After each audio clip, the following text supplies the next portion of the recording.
दोस्तों नमस्कार, स्वागत है आप सभी का डेली न्यूज बिहार में। बात करेंगे आज की बिहार की 10 बड़ी और मुख्य खबरों की।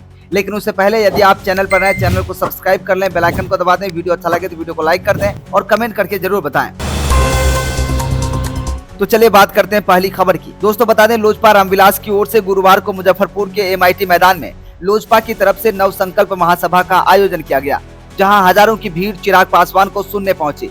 MIT के मैदान में नव संकल्प महासभा का आयोजन किया गया। इस दौरान पार्टी प्रमुख और केंद्रीय मंत्री चिराग पासवान ने विपक्षी गठबंधन पर हमला किया। उन्होंने वोटर अधिकार यात्रा के दौरान PM मोदी की मां के लिए अपशब्द कहे जाने की निंदा की। पूर्व उप मुख्यमंत्री एवं राजद नेता तेजस्वी यादव का नाम लेते हुए कहा कि लोकसभा चुनाव के दौरान उनकी मौजूदगी में मेरी मां को अपशब्द कहा गया था। अब PM नरेंद्र मोदी की श्रद्धेय मां के लिए कहा गया है। ऐसे में आपको तय करना है कि अपशब्द कहने वाले या सम्मान देने वालों को चुनेंगे। NDA सरकार ने सीतामढ़ी में मां जानकी मंदिर का शिलान्यास कर माता का सम्मान किया। दूसरी ओर ये लोग माता को गाली देते हैं। नवरात्र में प्रत्याशियों की घोषणा करेंगे PK की जनसुराज पार्टी, सभी सीटों पर लड़ेगी चुनाव। दोस्तों आपकी जानकारी के लिए बता दें कि जनसुराज पार्टी ने घोषणा की है कि वह बिहार विधानसभा की सभी 243 सीटों पर अकेले चुनाव लड़ने का फैसला लिया है। पार्टी के राष्ट्रीय अध्यक्ष उदय सिंह ने बताया कि नवरात्र के आसपास प्रत्याशियों की नाम की घोषणा होगी। वहीं प्रशांत किशोर के चुनाव लड़ने पर विचार किया जा रहा है। पार्टी ने चुनाव प्रक्रिया जनवरी में ही शुरू कर दी थी और प्रत्याशियों के चयन का पहला चरण पूरा हो चुका है। गुरुवार को प्रेस वार्ता कर पार्टी के राष्ट्रीय अध्यक्ष उदय सिंह पप्पू और प्रदेश अध्यक्ष मनोज भारती ने बताया कि 22 सितंबर से ये शुरू हो रहे नवरात्र के आसपास प्रत्याशियों के नामों की घोषणा कर दी जाएगी। प्रशांत किशोर के चुनाव लड़ने पर पार्टी सोच विचार कर निर्णय लेगी, क्योंकि वे जनसुराज पार्टी के सूत्रधार व प्रमुख चेहरा हैं। चुनाव लड़ने पर उन्हें किसी एक क्षेत्र में कुछ दिनों के लिए बंद जाना होगा, इसलिए इस पर विचार किया जा रहा है। जीतन राम मांझी ने बिहार विधानसभा चुनाव में राज्य स्तरीय दल की मान्यता प्राप्त करने वालों के लिए सीटों की मांग की है। उन्होंने NDA की बैठक में इस मुद्दे को उठाने की बात कही है। मांझी ने विपक्ष पर निजी हमले करने का आरोप लगाया है और अपनी सरकार के फैसलों को लागू करने की मांग की है।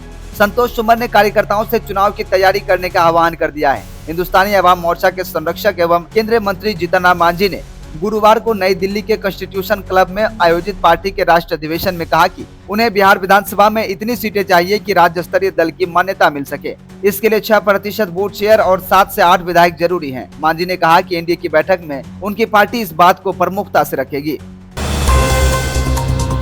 राजद नेता तेजस्वी यादव को महागठबंधन में मुख्यमंत्री का चेहरा बताने में कांग्रेस की आनाकानी का कारण वोटों का गणित है। कांग्रेस सवर्णों और अनुसूचित जातियों को लुभाना चाहती है। तेजस्वी का नाम आगे करने से कांग्रेस को डर है, क्योंकि स्वर्ण और कमजोर जातियां उनसे दूर हो जाएंगी।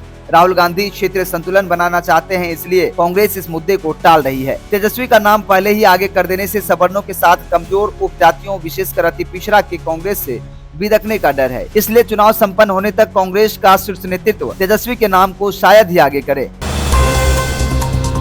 देश में वस्तु एवं सेवा कर की दरों में कटौती को लेकर बिहार में अब सियासत तेज हो गई है। राज्य में चुनाव से पहले जिस तरीके से केंद्र सरकार ने GST की दरों में कटौती की है, उसको लेकर पक्ष और विपक्ष आमने सामने है। बिहार में एक तरफ जहां NDA गठबंधन इसका स्वागत कर रहा है और दावा कर रहा है कि इससे आने वाले समय में देश की अर्थव्यवस्था और ज्यादा मजबूत होगी, तो वहीं दूसरी तरफ विपक्ष चुनाव से पहले इस ऐलान के टाइमिंग पर सवाल खड़े कर रहा है। GST की दरों में कटौती को लेकर पूर्व वित्त मंत्री P चिदम्बरम ने गुरुवार को सोशल मीडिया पर सवाल किया कि आखिर क्यों 8 साल की देरी के बाद GST की दरों में कटौती की गई है और क्या इसका कोई बिहार चुनाव से कनेक्शन है, या यह कदम अमेरिका के राष्ट्रपति डोनाल्ड ट्रंप और उनके टैरिफ नीति का नतीजा है। दोस्तों बिहार चुनाव से पहले गाली पर संग्राम छिड़ा हुआ है। वोटर अधिकार यात्रा के दौरान प्रधानमंत्री नरेंद्र मोदी को गाली दिए जाने के मामले में NDA ने बिहार बंद की कॉल की थी और अमली जमा पहनाने के लिए कार्यकर्ता सड़क पर उतर आए। दुकानें बंद कराई, चौराहों पर जाम लगाया और खूब उत्पात किया। वोटर अधिकार यात्रा के दौरान ही जगह जगह एक नया नारा भी लगाया गया है, जिसमें प्रधानमंत्री नरेंद्र मोदी को वोट चोर कहकर संबोधित किया गया है। बिहार चुनाव से पहले इंडिया ब्लॉक के लेटेस्ट स्लोगन ने 2019 के आम चुनाव के दौरान लगे कांग्रेस के नारे की याद दिला दी है।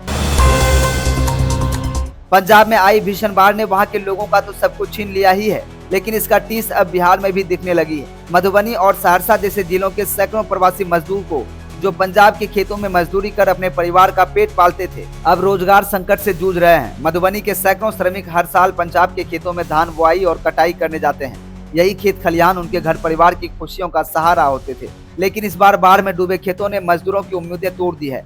मजदूरी बंद होने से परिवारों में आर्थिक संकट गहराने लगा है। जिन श्रमिकों के परिजन पंजाब में फंसे हैं, उनकी सलामती को लेकर भी घर वालों की चिंता बढ़ गई है। बिहार विधानसभा चुनाव 2025 के सेंटर पॉइंट पर बस इस बार आरजेडी नेता और पूर्व डिप्टी सीएम तेजस्वी यादव हैं। दरअसल 2020 के विधानसभा चुनाव में अपनी पार्टी को सबसे अधिक सीट दिलाकर वो मुख्यमंत्री बनने के सबसे करीब थे। जाहिर है कि इस बार भी सभी पार्टियां तेजस्वी यादव से मुकाबला कर रही हैं। बीजेपी, जेडीयू और जनसुराज सभी के निशाने पर सिर्फ और सिर्फ आरजेडी और तेजस्वी ही हैं। वोटर अधिकार यात्रा के चलते उनकी चर्चा राष्ट्रीय स्तर पर हुई है, लेकिन उनकी कुछ रणनीतिक और व्यक्तिगत गलतियों ने उनकी तेजी को प्रभावित किया है। 17 अगस्त से 1 सितंबर 2025 तक राज्य में चली वोटर अधिकार यात्रा में तेजस्वी यादव ने राहुल गांधी के साथ मिलकर पूरे राज्य में मतदाता सूची में कथित अनियमितताओं के खिलाफ अभियान चलाया था। इस यात्रा में राहुल गांधी डोमिनेंट नजर आए। खुली जीप में ड्राइविंग सीट पर उनकी उपस्थिति ने आरजेडी कार्यकर्ताओं और बिहार के मतदाताओं में यह धारणा पैदा कर दी कि तेजस्वी राहुल के पिछलग्गू बन गए हैं। बिहार विधानसभा चुनाव की लड़ाई एनडीए और महागठबंधन के बीच सिमटती जा रही है, जिसे जनसुराज के संस्थापक प्रशांत किशोर त्रिकोणीय बनाने में जुटे हुए हैं। प्रशांत किशोर ने बिहार तक कॉन्क्लेव के कार्यक्रम में अपने चुनाव लड़ने के पत्ते खोलकर सियासी तपिश बढ़ा दी है। उन्होंने कहा कि अगर पार्टी तय करती है कि मुझे चुनाव लड़ना चाहिए तो हम लड़ेंगे। प्रशांत किशोर ने जब से राजनीति में आए हैं उसके बाद से ही सवाल उठ रहे हैं कि 2025 में बिहार की किस सीट से वो किस्मत आजमाने को उतरेंगे। लेकिन बुधवार को पीके ने साफ कर दिया कि अगर वो चुनाव लड़ेंगे तो उनकी अपनी जन्मभूमि या कर्मभूमि से ही। पीके ने कहा कि मैं खुद लोगों से कहता हूं कि 2 जगह से चुनाव लड़ना चाहिए। अगर चुनाव लड़ना पड़ेगा तो मैं अपनी जन्मभूमि या कर्मभूमि से चुनाव लड़ूंगा। बिहार विधानसभा चुनाव की सियासी तपिश के बीच दरभंगा में वोटर अधिकार यात्रा के दौरान पीएम मोदी और उनकी मां को लेकर दी गई गाली को बीजेपी ने सियासी मुद्दा बना दिया है। इस मुद्दे को लेकर गुरुवार को एनडीए ने बिहार बंद बुलाया है, जो दोपहर 1 बजे तक रहेगा। बीजेपी और एनडीए ने पीएम मोदी की मां के खिलाफ की गई आपत्तिजनक टिप्पणी को महिला अस्मिता से जोड़ दिया। यही वजह है कि बीजेपी की महिला मोर्चा ने बिहार की सड़क पर फ्रंट फुट पर उतरकर महागठबंधन के खिलाफ माहौल बनाया। बीजेपी की महिला मोर्चा के कार्यकर्ताओं के साथ एनडीए के तमाम बड़े नेता भी बिहार की अलग अलग शहरों की सड़क पर उतरे और महागठबंधन को महिला विरोधी के कटघरे में खड़ा कर दिए। इस तरह एनडीए की बिहार चुनाव से पहले गालीकांड को भावनात्मक मुद्दा बनाकर आरजेडी कांग्रेस को घेरने की रणनीति है। तो दोस्तों, ये थी आज की बिहार से जुड़ी 10 बड़ी और मुख्य खबरें। इन सभी खबरों में से कौन सा खबर आपको सबसे अच्छा और काम का लगा, साथ ही साथ आप वीडियो कहां से देख रहे हैं, कमेंट करके जरूर बताइएगा। इसके साथ ही वीडियो अच्छा लगे तो वीडियो को लाइक करें और शेयर जरूर करें। साथ ही साथ चैनल पर नए, चैनल को सब्सक्राइब करके बेल आइकन को दबा दें। वीडियो को हाइप करना ना भूलें।